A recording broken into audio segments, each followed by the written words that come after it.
My name is Marcus Webb. I'm 41 years old, and I run one of the most respected jazz clubs in New Orleans, a place where musicians travel from 3 continents just to play on a Tuesday night. People call me passionate. They call me visionary. What they don't call me is what I actually am, a man who's spent 20 years running from a piano bench. There is one sound that can still stop me cold in the middle of a packed house. Not a missed note. Not a broken string. It's the sound of applause, that specific wave of it, rising and cresting and breaking over a stage. Because every time I hear it, I still see my father's face on the night I walked away from everything he believed I was supposed to become.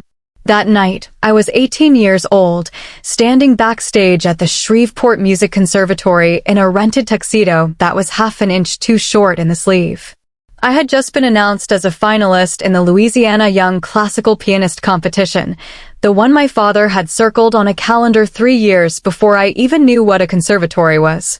And instead of walking out to that piano, I turned around, pushed through a fire exit, and sat on a curb in the parking lot while the audience waited and my father's dream collapsed inside without me.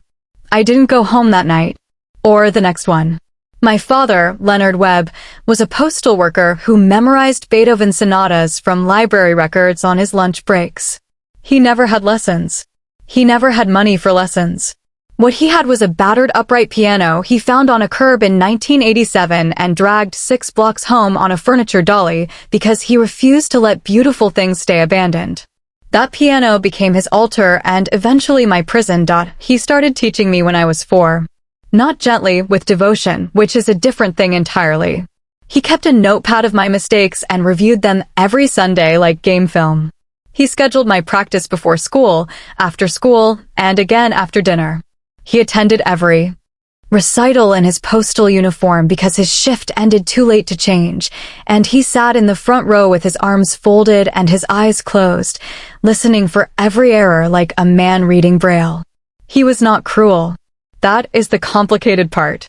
He believed in me with a ferocity that left no room for who I actually was. Because what my father heard when I played Chopin was a future, a scholarship, a concert hall, a son who arrived somewhere the family had never been. What I heard, even at 7 years old, was a door being locked from the outside.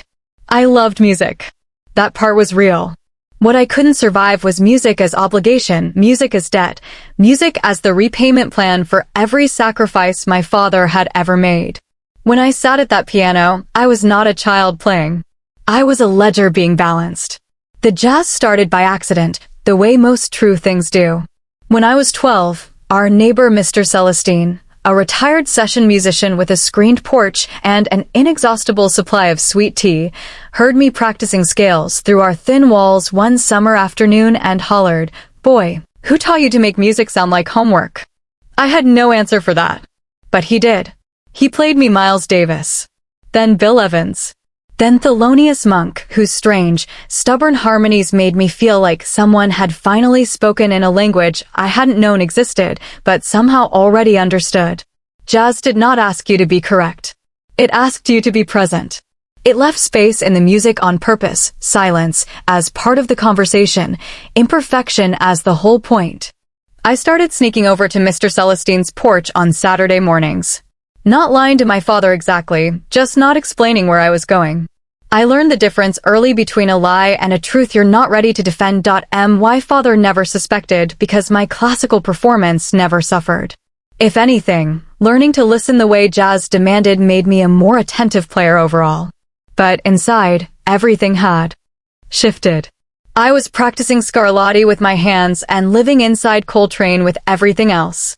By 16, I was sitting in with a young band at a community hall 3 neighborhoods over, playing under a fake name, a small vanity that still embarrasses me, because I knew if word got back to my father it would not read as talent. It would read as betrayal. And it did, eventually. He found out 6 weeks before the conservatory competition. One of his coworkers had a nephew in that band and mentioned it at the post office like it was good news. My father came home that evening, set his bag down carefully, and stood in the kitchen doorway watching me eat dinner for a long moment before he spoke. He didn't yell. That would have been easier. He said, "You've been playing jazz." I said yes. He said, while I've been paying for lessons. I said yes. He sat down across from me and folded his hands on the table the way he did when he was managing something large inside himself. Then he said, Marcus, I have given you the one thing I never had. I need you to understand what that cost. I understood. That was exactly the problem. I had understood it since I was 7 years old, and the weight of it had been sitting on the piano bench next to me every single day. We didn't speak about it again before the competition. We both pretended, the way families do when the argument underneath is too large for the kitchen. Then I walked out that fire exit and everything we'd been pretending collapsed at once. I slept on a friend's couch for a week. Then I called Mr. Celestine, who drove 3 hours to Shreveport in a car with a broken air conditioner and no questions, just a paper bag of food on the passenger seat and the radio tuned to WWOZ the whole way back to New Orleans. He let me stay in his spare room for 2 months. He charged me nothing and asked for nothing except that I play honestly when I played. My father called once. The conversation lasted 4 minutes and ended, with him saying he didn't know who I was anymore. I said maybe that was something we both needed to figure out. Then I held the phone against my chest for a long time after the line went quiet. New Orleans received me the way that city receives everyone who arrives with more hunger than plan, fully, chaotically, without mercy or warning. I played for tips in the French Quarter, studying the room while I worked it. I learned which songs opened wallets and which ones opened people, 2 different skills that only occasionally overlapped. I got better not by practicing alone, but by playing next to musicians who had forgotten more than I'd ever learned, who corrected me mid-song with a look and expected me to adjust in real time. I failed constantly and publicly, which turned out to be the fastest education available. I waited tables at a Creole restaurant during the day and played every evening I could get a set. I budgeted with the precision of someone who has done the math on what happens if they don't, which is something my father's kitchen table seriousness had actually prepared me for, though I would not have admitted it then. For years, I did not speak to him. Not from cruelty. From the particular cowardice of a young man who knows a conversation is necessary and keeps deciding next month is better. I opened the Meridian at 34, using a loan, a lease on a narrow building on Frenchman Street, and 10 years of relationships with musicians who trusted me enough to perform for a door split instead of a guarantee. We had 30 seats the first year. We had a waiting list by the third. What I built was not just a venue. It was an argument, a living, breathing counter-argument to every performance I had given in a rented tuxedo, trying to satisfy a dream that was never entirely mine. At the Meridian, musicians improvised. The room was designed for listening, not for spectacle.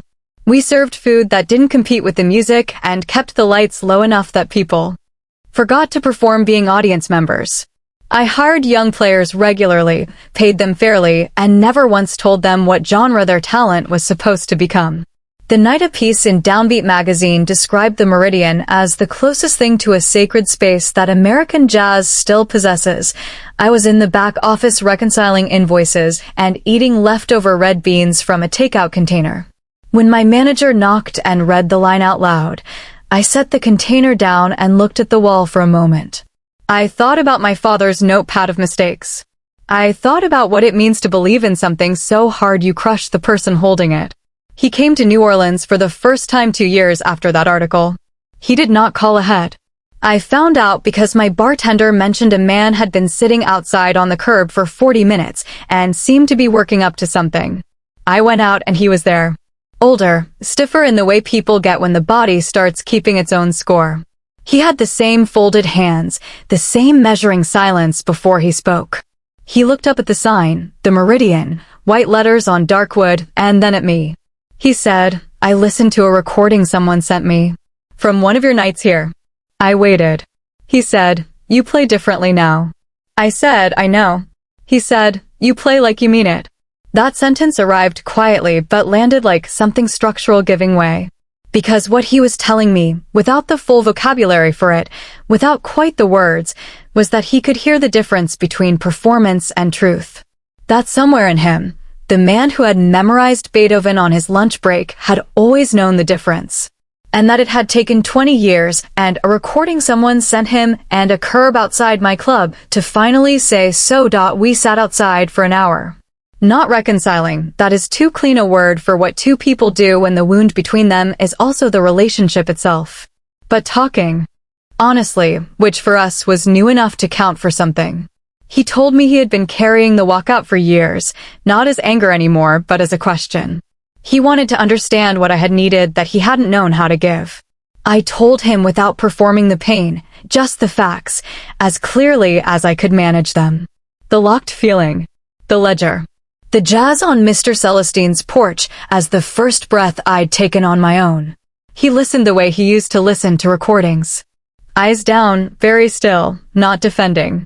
When I finished, he said, "I thought I was giving you a door. I didn't know I was building a wall." That was the most honest sentence he had ever said to me. I told him so. We ate dinner at a place nearby. He ordered carefully, the way men do when they are in a city they don't know and are trying not to seem lost. I ordered for both of us because I knew the menu and because after everything it felt like a small thing I could do without it meaning too much or not enough. Before he left, he stood in the doorway of the Meridian and looked at the stage, empty, lit low, a single piano at the center the way I had always wanted it. He said, "You did something real here, Marcus."